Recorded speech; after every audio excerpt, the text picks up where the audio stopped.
बिस्मिल्लाहिर्रहमानिर्रहीम। अस्सलाम वालेकुम नाज़रीन।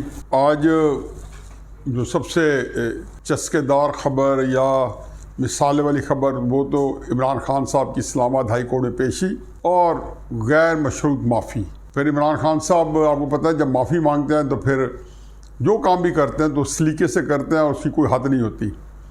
तो उन्होंने कहा जी मैं अब खातून घर जो जज साहबा हैं ज़ेबा चौधरी साहबा, उनके पास जाके भी उनसे दो बदो माफ़ी मांगने के लिए तैयार हूँ। मैंने जिस दिन केस लगा तो जियो के अपने प्रोग्राम में मैंने यही कहा था कि इमरान खान साहब माफ़ी मांग लेंगे। शुरू में हालांकि उनके जहन में नहीं था, लेकिन दूसरी पेशी के बाद उनको पता चल गया था कि जितना मैंने दबकाना था दबकाया है, लेकिन उसका असर नहीं होता। पहली पेशी में तो खैर जज साहब के जो रिमार्क्स थे कि और वो सारी जगह पे उनको किसी अच्छे उन पे नहीं ले गए जो लोग इमरान खान साहब के जो दूसरा कैंप है, मुखालिफ कैंप है, कि जिसमें कहा जी आपकी बड़ी फॉलोइंग है और खान साहब और ये और वो और बड़ी प्यार मोहब्बत।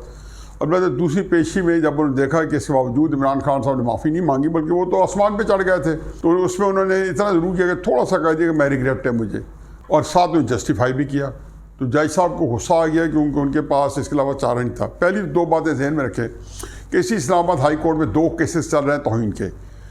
राना शमीम साहब का जो गिलगित बल्तिस्तान के एक्स चीफ जस्टिस हैं, और इमरान खान साहब का। अब दोनों केस, राना शमीम साहब के केस को चले हुए 6-7-8 महीने हो गए हैं और इमरान खान साहब के केस को शायद महीना 1.5 महीने हुए हैं।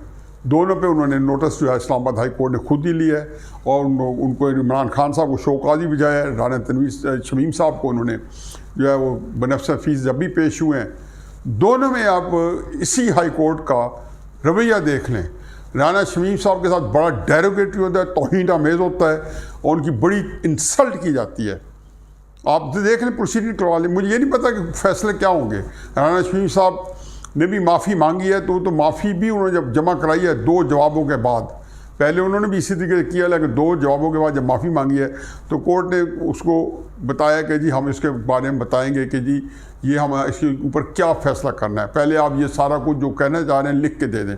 इमरान खान साहब को यही कहा है, लेकिन जब जहाँ तक कमेंट्स का रिमार्क्स का तल्लुक़ है तो ज़मीन आसमान का फ़र्क है। एक के साथ इंतहाई तज़हीक अमेज़ तौहीन अमेज़ सलूक किया जा रहा है, क्योंकि उसमें उन्होंने एक इस्लामाबाद हाई कोर्ट के जज, जिसको अतमनाला साहब ने फरमाया कि जी हमारे यहाँ मेरे हाई कोर्ट के जजेस के बारे में आप कुछ कहेंगे तो वो हमें असर नहीं पड़ता, लेकिन महतात अदलिया को नहीं कहना चाहिए जो इमरान खान साहब ने किया।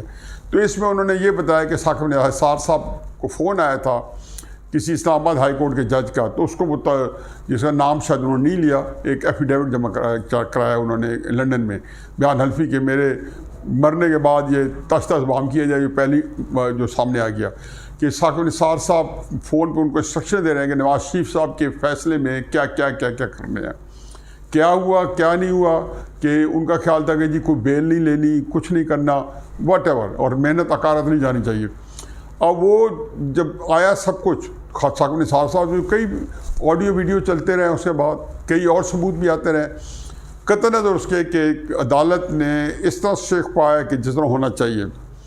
इमरान खान साहब के भी 3 पेशी हो चुकी, आज तीसरी थी, और तीनों पेशियों के अंदर जो है कोर्ट जो है उससे बड़ी रिस्पेक्टफुल थी। बल्कि किसी ने सोशल मीडिया में बहुत अच्छा एक मिजाजिया से कमेंट दिया है कि इमरान खान साहब ने जैसे ही खड़े होकर कहा कि मैं गैर मशरूत माफ़ी मांगता हूँ, तो अदालत में बैठे तमाम अफराद बशमूल जजेस के वो पूरे जज्बात से और ख़ुशी से उनकी आंखों से आंसू टपकने लगे। तो बात यह कि लगता यही है।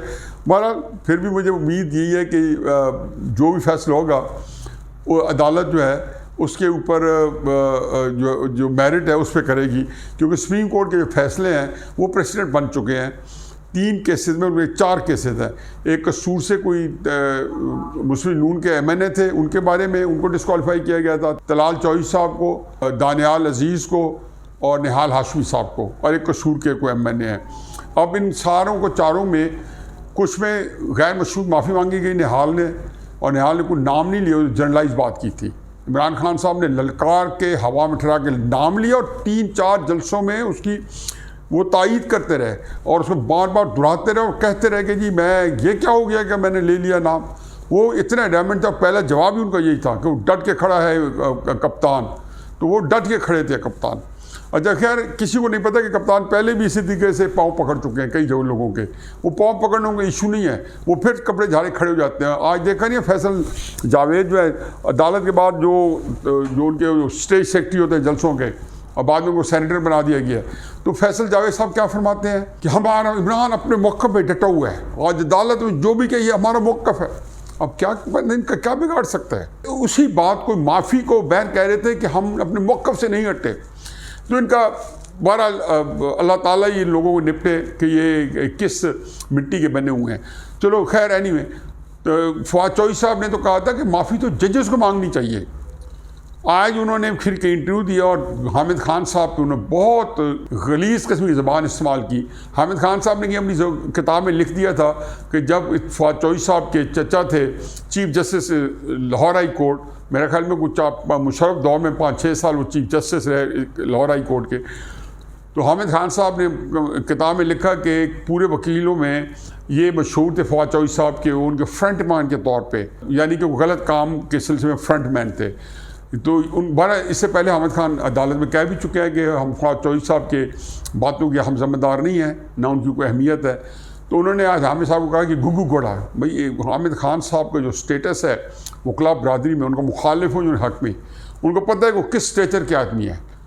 ये ठीक है कि इमरान खान साहब की सियासत को असूलों वाली सियासत लगा नहीं खाती, चुनांचे हामिद खान साहब की असूली सियासत या असूली ज़िंदगी जो है इमरान खान साहब के कंपेटेबल नहीं थी, तो वो दूसरी बात है। लेकिन उन्होंने ज़बरदस्ती जाके मिन्नत तरले करके हामिद खान साहब को वकील खड़ा किया कि वो समझते थे कि हामिद खान साहब ही वकील बनेंगे तो अदालत जो है थोड़ी सी मज़ीद नरमी पैदा करेगी।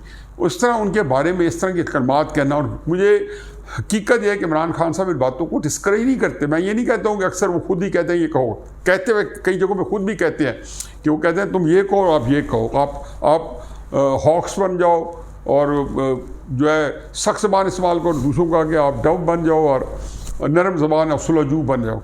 तो उन्होंने कहा जी कि गुग्गू घोड़ा बन के हामिद खान साहब अदालत में खड़े हैं, इमरान खान खुद अपने मौक़िफ़ पेश करेंगे, एक्सप्लेन करेंगे। खैर आज इमरान खान साहब ने खुद मौक़िफ़ पेश किया और एक्सप्लेन किया। तो उन्होंने जो है, पहले तो मैंने कंपैरिजन बताया राना शमीम साहब का और इमरान खान साहब के मुकदमे का। अब इमरान खान साहब के मुकदमे में और मैंने तलाल, निहाल, दानियाल जो है इनकी साइटेशन दी कि किस तरीके से इनमें से कुछ ने माफ़ी मांगी, कुछ ने ज़रा जिसको कहने एक वक्त के बाद मांगी। तो अदालत में हर 3-4 केसेस में उनको सज़ा दी, क्योंकि उस वक्त मुस्लिम नून के लोगों को सज़ा देना जो था यही फ़र्ज़ मनसबी था अदालत का। और फिर उसके बाद जब इमरान खान साहब आए तो अदालत का जो रवैया था वो पब्लिक में उसको फैसला कोई भी करे वो नापसंदीदा था। पर जजेस का क्या काम है, इमरान खान साहब को बताएं कि आप हीरो हैं। इमरान खान साहब तो कहते हैं कि रसूल सल्लल्लाहु अलैहि वसल्लम ने जब एक किसी मुकदमे का फैसला करने लगे तो उन्होंने कहा कि ये पुराने ज़माने की कौम इससे तबाह हो गई कि बड़े लोगों को सज़ा नहीं होती थी, जिनकी फॉलोइंग होती थी उनको सज़ा नहीं होती थी। और रसूल सल्लल्लाहु अलैहि वसल्लम फिर मज़ीद फरमाया कि खुदा की कसम मेरी बेटी फातिमा भी आज किसी मुकदमे में पकड़ी जाए तो उसको भी मैं उसके मुताबिक सजा दूंगा मेरिट पे। अब इमरान खान साहब जो हैं ये हदीस सुना के लोगों को असबर करवा चुके हैं। लेकिन मेरा हिसाब ना हो, ना इलेक्शन कमीशन में उसे हिसाब मांगे, ना कोई वो मेरी चोरी का मांगे, ना तोशाखाने का मांगे, ना हेलीकॉप्टर का मांगे, जो मर्जी मैं 2 नंबरी करता रहूँ, हर तरह की मेरा कोई हिसाब ना मांगे। वो तो कहते हैं वो तो इंसानों के बारे में बताया गया, मैं तो क्या माफूकुल फितर किस्म की मखलूक हूँ। खैर एनीवे, अब उन्होंने जो केसेस के कंपैरिजन के बाद और फिर इनकी सज़ा के बाद इमरान खान साहब को कोर्ट में अक्सर जो है वेस्टर्न कोर्ट्स में जो भी आप जुर्म करें आपको कहते हैं कि आप गिल्टी प्लीड करना चाहते हैं या नॉट गिल्टी। गिल्टी का मतलब होता है कि कोर्ट फिर सज़ा नरम कर देती है। जब वो कहते हैं जी हाँ मैंने जुर्म किया, ये कत्ल मैंने किया है, मैं उसके पे माफ़ी चाहता हूँ, मैंने डाका मैंने मारा है, चोरी मैंने की है, ये सारा जो जुर्म है वो मैंने किया है, तो कोर्ट कहती है कि ठीक है। उसके बाद वो उसको जब सज़ा कोर्ट के पास ऑप्शन होती है कि माफ़ भी कर देती है और सज़ा भी सुना देती है। लेकिन हमारे पाकिस्तान में सुप्रीम कोर्ट ने अभी 3 साल पहले 4 साल पहले 2017-18 के अंदर शायद 2018 में ये सज़ाएँ दी हैं। इलेक्शन से चंद महीने पहले सज़ाएँ दी हैं। सारे एक सेनेटर थे और बाकी 3 लोग MNAs थे, सारे अपनी सीटें खो बैठे और आगे भी इलेक्शन ना लड़ सके। और इमरान खान साहब ने आज गिल्टी प्ली किया कि मैं माफ़ी चाहता हूँ, मैं ज़ेबा चौधरी साहब से भी जाके दरख्वास्त देता हूँ।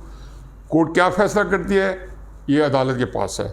मैं हमेशा समझता हूँ कि अतामुल्लाह साहब बहुत बड़े जज हैं। बाबर सत्तार साहब को मैं ज़ाती तौर पे जानता हूँ, बहुत बड़े आदमी हैं, लेकिन अभी तक कोर्ट जो है ना वैसे पता भी नहीं चलना चाहिए, सब्जुडिस मैटर है जो है, उससे तासुर यह है कि हम तो ये कह रहे हैं कि जो कमेंट्स दिए हैं आज भी जो दिए हैं चले छोड़े, और फॉलोइंग के बगैर जो बंदा जाएगा उसके साथ क्या करेंगे, और राना शमीम साहब के साथ क्या हो रहा है कमेंट्स की हद तक, सजाएँ तो बाद में होंगी। पर अदालत का टेस्ट है कि सुप्रीम कोर्ट ने जब पहले लोगों को माफ़ी मांगने के बावजूद सजा दी है तो इमरान खान साहब के बारे में क्या तयन होता है ये वक्त बताएगा। लेकिन बहरहाल इमरान खान साहब का खिलारा जराइम का इतना ज़्यादा है कि मैं आपको गारंटी करता हूँ, इस बारे में मुझे यकीन था कि माफ़ी मांगेंगे। मुझे भी पता है कि माफ़ी मांगने के बावजूद शायद इस हद तक सज़ा मिल जाए कि इनको डिस्क्वालीफाई कर दिया जाए, बाकी जेल की सज़ा ना मिले, मेरा ख्याल ये है। लेकिन मैं अभी इसमें ऐसे मैं समझता हूँ कि मैं पुरानी साइटेशन में कह रहा हूँ, अगर सब्जुडिस मैटर है मुझे ये कहना भी नहीं चाहिए। लेकिन असल क्राइसिस ये है कि इमरान खान साहब के जो और मुकदमे हैं अगर इधर से छूट गए, ये तो बहुत मामूली दर्जे का, ये तो उन्होंने उड़ते तीर को बगल में लिया था। ये 2-4 मुकदमे तो ऐसे हैं कि जिन्होंने खुद किए हैं, ये कोई पहले की जराइम नहीं है। लेकिन बाकी चीज़ें जो है उनका दफ्तर जो है अमाल का जो फाइलें हैं वो दफ्तर के अंदर खुल चुकी हैं, इलेक्शन कमीशन के पास भी हैं, नैब के पास भी काम हो रहा है। तो इधर डूबे तो मेरा ख्याल है फिर ना निकले। वमा अल ब्लॉग।